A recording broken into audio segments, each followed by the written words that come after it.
شغل اساسی قسمت بیشتری اهالی جماعت دهاتی به نام ترسون توچیف شهر ترسونزاده کشاورزی بودند. مردم دهات از زمین فایده خوب به دست می‌آورند.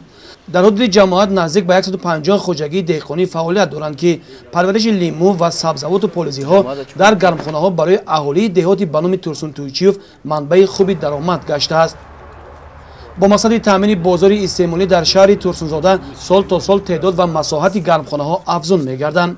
دهقانان هم‌سال در گرمخانه‌ها لیمو، اپلسین، ماندارین، کرم، لبلبو، پیاز و سبزی، پمیدور و بودرینگ و دیگر سبزیجات‌های نیاز مردم در فصل زمستان را کشت کردند. همیشه کوشش می‌نمایند که مردم کشور را با سبزیجات تر و تازه تامین نمایند. طی چند سال است که در گرمخانه‌ها با پرورش لیمو و سبزیجات و پالزی‌ها مشغول می‌باشیم.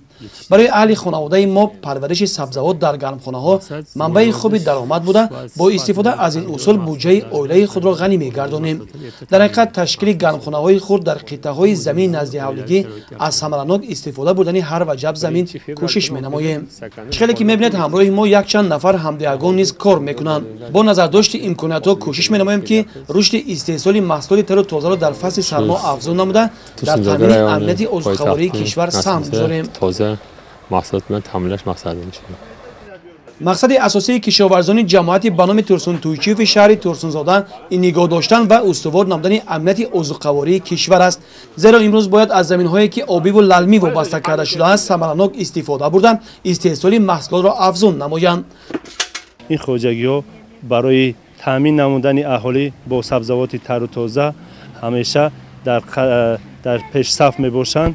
نه فقط در شهر ترسونزاده، این خوجگی دهقانی سبزیجات خود را در مرکز یعنی در پایتخت یعنی در آنجا مردم ساکنان پایتخت را هم نیز تامین میکنند. خلاص باقی خوجگی دهقانی در شهر ترسونزاده با کاریدن پیاز، کارتوشکا، سبزی و دیگر محصولات های کشاورزی مشغول میباشند.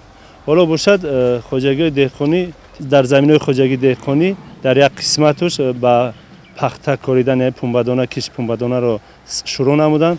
آنها امروز با پخته کاری هم نیز مشغول میباشند.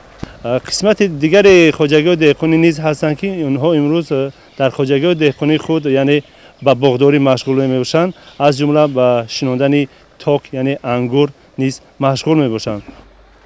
باید گفت کشاورزان خوجگی‌های خرد و میانه در شهر ترسونزاده سال تا سال بنیاد گرمخانه‌ها را افزون نموده کوشش می‌نمایند که در همه فصل سال مردم را با سبزیجات تر و تازه تامین نمایند.